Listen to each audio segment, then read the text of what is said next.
We have our guest, Lee Hawkins, on the line. Good morning, Hello, Lee. How are you? Hello, Bailey and Dame. How you doing this morning? We're doing excellent. Great. All right, all right. Glad to hear your voice, So, both of y'all. Lee, I want to congratulate you. I know this happened in 2022, but to be a Pulitzer Prize finalist Yeah, is an amazing thing. And we both talk, and we're excited to talk to you about your new book. It's called "I'm Nobody's Slave: How Uncovering My Family's History Set Me Free." Tell us about your yeah, book. Tell us about your book. yeah. So my book, like many Black Americans, I was always curious about my family's history. My father was from Alabama, but I was raised in Minnesota. So, like a lot of the Black people who live in Milwaukee today, my roots are in the South. And a lot of us don't realize that Jim Crow also separated our families, not just slavery. There were many positive aspects of Jim Crow, but there was also the fact that a lot of our parents and grandparents would not speak about the South anymore.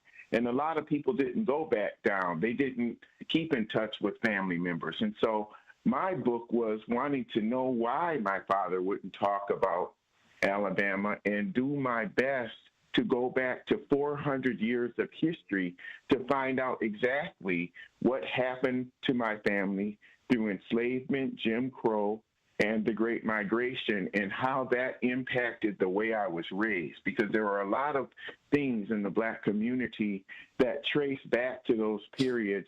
One of the big ones is, the collaboration and the love between our community and how we all came together, but also the hard parts. For instance, one thing, getting the belt as a kid. I never really knew where that came from, but I thought that it probably came from slavery and Jim Crow. And that brought a lot of trauma into my life and tension with my father, who loved me greatly, but thought that using the belt was a way to protect me. So this is a very deep book that gets into the processing that Black Americans need to do, both with the external community, but inside of our families, in order to really heal from the intergenerational trauma that was caused by these periods. And I'm glad you brought that up, because we last week on this show here even were discussing the way that trauma is passed on.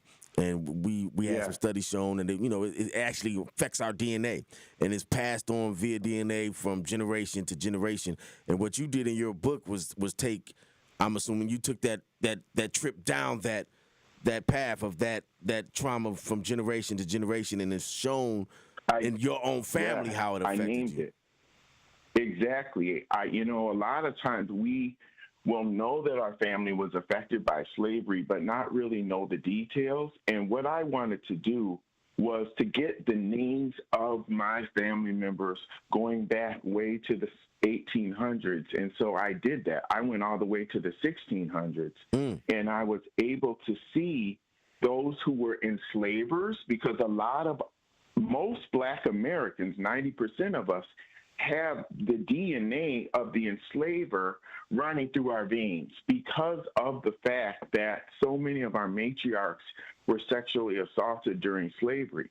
And so I studied them, and I studied the names of the people who enslaved my great-great-grandparents, and I repieced my great-great-grandparents' lives together, so then I could figure out how that affected the way that the family saw the world, right? And then that was when I started to see that the whipping that I received goes back to the whipping that they received, and that outlook of feeling that they needed to do that to protect us went all the way to slavery. And then to look at also the apartheid, because we think of Jim Crow as being just segregation. That's what we're taught. But when I really went into the history, guys, I found out that it was so much more than that, that there are 8 million living survivors of a system that was apartheid on American soil, And many of those people, including my family, had generations after generations of family members murdered, Wow. including my grandfather and both of my great-grandfathers. And so when we look at the homicide crisis that we're dealing with today in the Black community, a lot of the family members who are mourning the losses of fathers and sons and daughters and mothers are going through that same kind of immediate kind of pain that our ancestors went through. It's the same thing.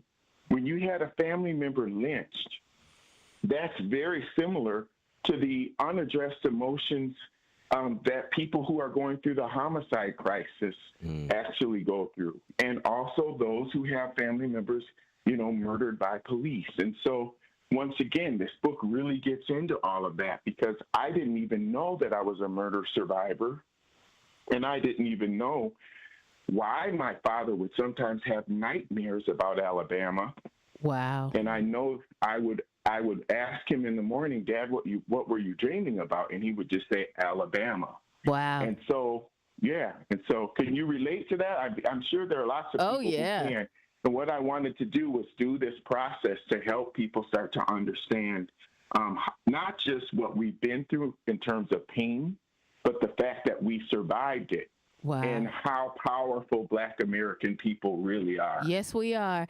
So you're being featured tonight at an event with the NABJ, that's National Association of Broadcasters and Journalism.